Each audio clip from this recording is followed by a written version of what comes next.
I've already sort of pre-introduced him. Thunder Ruthven is a cultural presenter, a storyteller, a motivational speaker from a multicultural background. He discovered his indigenous roots as an adult as he was raising his own son. I heard him the first time, I guess, at an open mic over at Friendly Tap, a fascinating teller. He also operates Thunder's Pack Canine Training and Turtle Island Canine Rescue Rehab. So, big time into doggies. So, woof woof. Bring him up.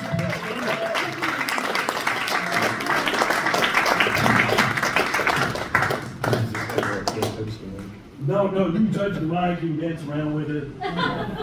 We're not recording anything. Bujonin, Nandagikendon in Dishnikas. Bujonin in the Anishinaabe language is our greeting, which says hello. Nandagikendon is my spirit name. It is a name that I usually keep close to my vest. I bring it out for spiritual reasons and ceremonial type of things. There's a story that goes along with it. I wasn't quite sure which direction I was going to go in tonight. I had about 3 or 4 different stories in the back of my head. But I guess we're going to take care of some traditional things here. Before I get too far into it, this is a very special time for a lot of indigenous cultures, especially the Anishinaabe people. For you guys, winter starts with the solstice, but for us, it starts with the first snowfall. And with the snowfall comes story time. See, back in the old days, when they were living on the land, for the most of the time, during the spring, summer, fall, they were in bigger groups, bigger villages and whatnot. Those larger villages are harder to maintain as the weather gets foul, the prey becomes more scarce. So you find that they break off into smaller family camps that are easier to support. This is also the time when the elders start bringing out the old stories, so that the young children can start to figure out who they are as young Anishinaabe people. They can start figuring out what their life path might be. So it's a very important time. And there's a lot of stories that we can only tell in this time. So for me, wintertime becomes story time. And it gives me an opportunity sometimes to kind of recharge. Now, when you talk about naming traditions, it varies from culture to culture. Cherokee people have one way of doing things. The Anishinaabe people, we have another way too. I didn't always know my roots. I'm a child of adoption. I found my heritage as an adult. But after another experience in Cherokee, North Carolina, the name Thunder is a shortened version of something that came out of what's often referred to as a vision quest. The full name is Thunderstruck the Mountain. At the time of this ceremony, like most people, I had my dark days. And this was part of a process of spirit, universe, however you want to classify that, was trying to bring me out. In this ceremony, I kind of went off into a daze, and in my mind I was seeing things, pretty vivid things. But the thing that makes it unusual wasn't so much the vivid things that I was seeing, it's what came after. There was a Chalagi elder, you would recognize Chalagi as Cherokee. He didn't speak English, but he was what we refer to in my language, Mishkwat, ceremony keeper. After the ceremony was over, through an interpreter, this elder repeated everything I saw in my vision. And that's where thunder struck the mountain came from. In this vision, I am attempting to climb a very difficult mountain. There's roots, thistles, brambles, all these kind of things that are hampering my journey and tripping me up along the way. But I keep trudging along. As I'm doing this, all of a sudden, it's like a storm breaks out. Lightning, thunder, all around me. It's striking the mountain. It's setting it on fire. All those things that are tripping me up, the roots, the thistles, the brambles, they're all being burned away, making my path easier to climb. As I'm climbing this, I'm feeling free. I'm feeling lighter, almost like I'm floating. And then it gets to the point where I'm flying.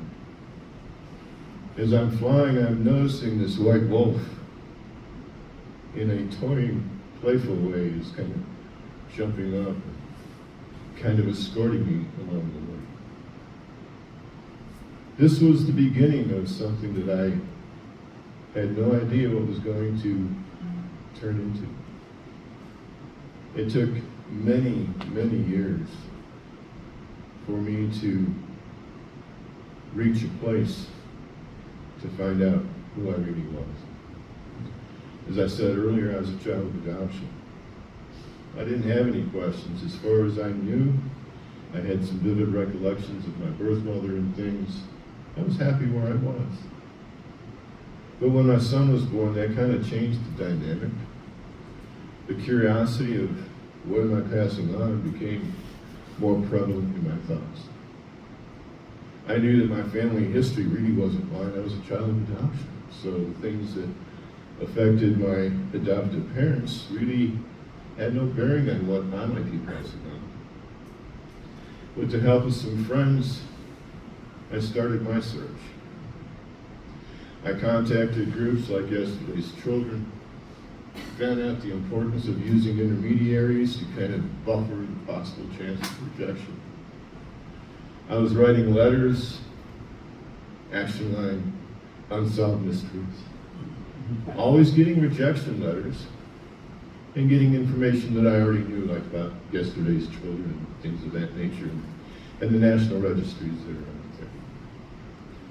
It took a long time, but February 11th, 1994, 95. As you get older, the timelines get a little fuzzy.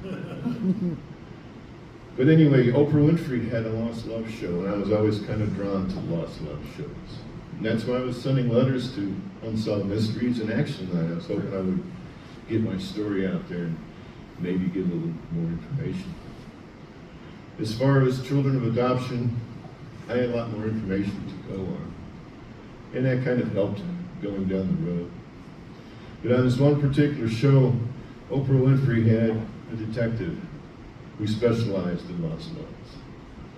She also wrote a syndicated column that was published in some Times called Rat Dog PR. Anyway, she was on the show to tell you how to do your own searches and whatnot. I knew most of the information she was going to give out anyway, but I figured maybe I'd find out what she charges and get some idea of where I could go next. I had searched Illinois with the information that I had. Didn't really know where to go next. Was doing a little bit better financially, but I didn't really have the financial resources to do an international search kind of thing. So this lady had a 900 number. She called her international lookup line. They made you wait for the end of the show before they actually gave you the phone number. But within 15 minutes, I was talking to an uncle in Eagle River, Wisconsin. By the end of that evening, I had either contacted or had addresses and phone numbers for all my siblings. I also found out that my mother had passed from cancer several years previous. With finding my family like this, I was able to fill in some pieces and start to figure out who I really was.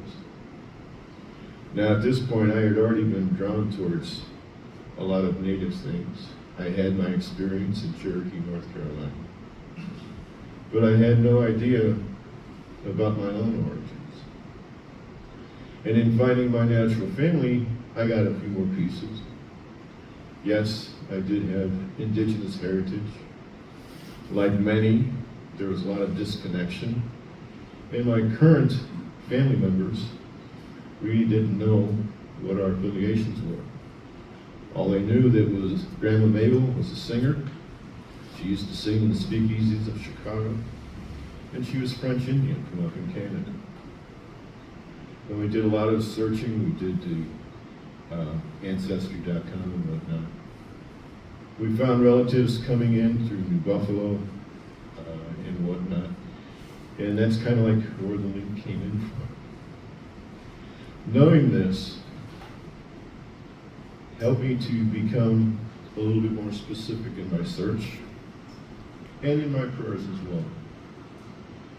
From this grandfather, universe, however you want to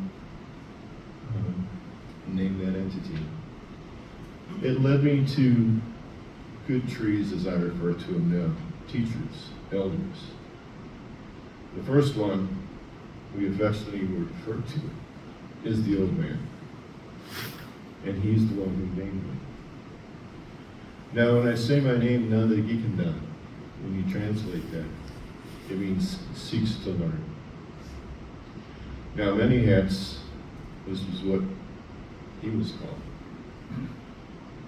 He was a medicine man. See, shaman isn't something that Northern American tribes really use.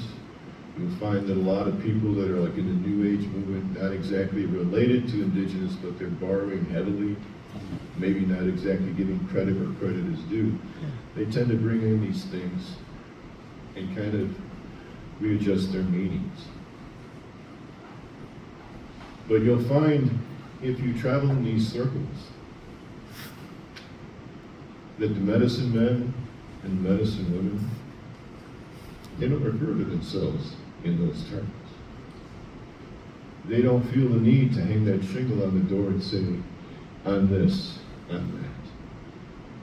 But the people in the community know who they are.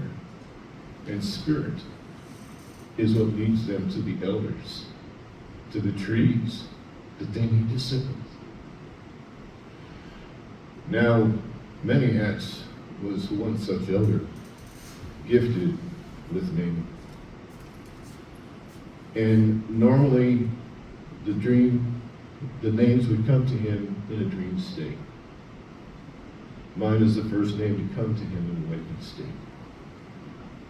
He's an artist. He was doing a wood burning on a particular wooden bowl. And as he continued with this project, the name just kept coming back, and images about the name just kept coming back to him. It got to the point where he reached out to our language keepers up in Otsego to kind of verify what he was thinking.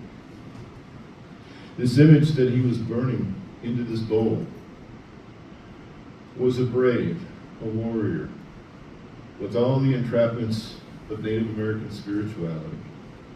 He had the feather bonnet, he had the Okwagan, the prayer pipe, and he's sitting on the back of an eagle. He's incessantly asking the eagle questions. And the eagle keeps turning around and giving him the same answer. All the answers to the questions that you have, you will find within. Look within. And that was a very meaningful message for me at the time. Because like many people, I was looking outwardly for validation. When really, the only validation that I really need is right here and right here. Big Witch, Gigabob.